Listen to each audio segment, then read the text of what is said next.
Chicken fried rice எப்படி செய்யலான்னு பார்க்கலாமா? ஒரு கடாயில் எண்ணெய் ஊற்றிட்டு பூண்டு, ஸ்லைஸாக நறுக்கின வெங்காயம், கேப்சிகம் இதெல்லாம் போட்டு நல்லா வதக்கணும். அதுக்கப்புறமேட்டு ஒரு காயாக போடணும். முட்டைக்கோஸ், கேரட்டு அது நல்லா வதங்கினதுக்கப்புறம் நடுவில் பிரித்து விட்டுட்டு ஃபுல்லாக முட்டை 2 முட்டை, மஞ்சத்தூள், பெப்பர், உப்பு போட்டு நல்லா கிளறிக்கணும். அதுக்கப்புறமேட்டு சிக்கன் 65 போட்ட சிக்கனை எடுத்து போட்டுட்டு red chilli sauce, soya sauce, tomato sauce ஊற்றி நல்லா பரட்டி விடணும்.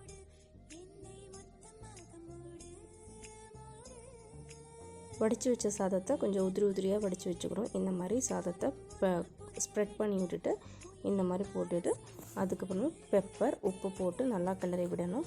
இது நான் ஸ்ப்ரிங் ஆனியன் போட்டிருக்கேன். ஸ்ப்ரிங் ஆனியனும் கொரியாண்டர் லீவ்ஸும் கொத்தமல்லியும் போட்டு நல்லா சாதத்தை பரட்டி விட்டுட்டு அதுக்கப்புறமேட்டு சர்வ் பண்ணால் சுட சுட சாப்பிட்டா ரொம்ப நல்லாயிருக்கும், டேஸ்ட்டாக இருக்கும். இதுக்கு சைட் டிஷ்ஷே தேவையில்லை, அப்படியே சாப்பிட்லாம், ரொம்ப நல்லாயிருக்கும். பசங்களும் விரும்பி சாப்பிடுவாங்க.